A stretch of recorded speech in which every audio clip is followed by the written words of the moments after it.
Qanunvericiliyə görə orta aylıq əmək haqqının illik artım tempinə uyğun olaraq indeksləşmə aparılmalıdır. Lakin bununla bağlı qərar ya Nazirlər Kabineti tərəfindən qəbul edilir, ya da birbaşa Prezident fərmanı ilə təsdiqlənir.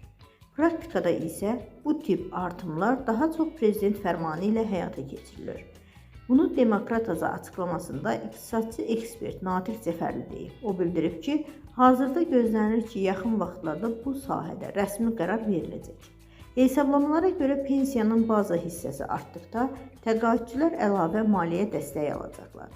Məsələn, nəzərə alsaq ki, ölkədə təqaüdçülərin yarısı təqribən 400-450 manat civarında pensiya alır. 10% artım onların pensiyalarına təxminən 40-45 manat əlavə olacaq. Bu artım bir çox ailə üçün gündəlik xərclərdə əhəmiyyətli bir rahatlıq təmin edə bilər.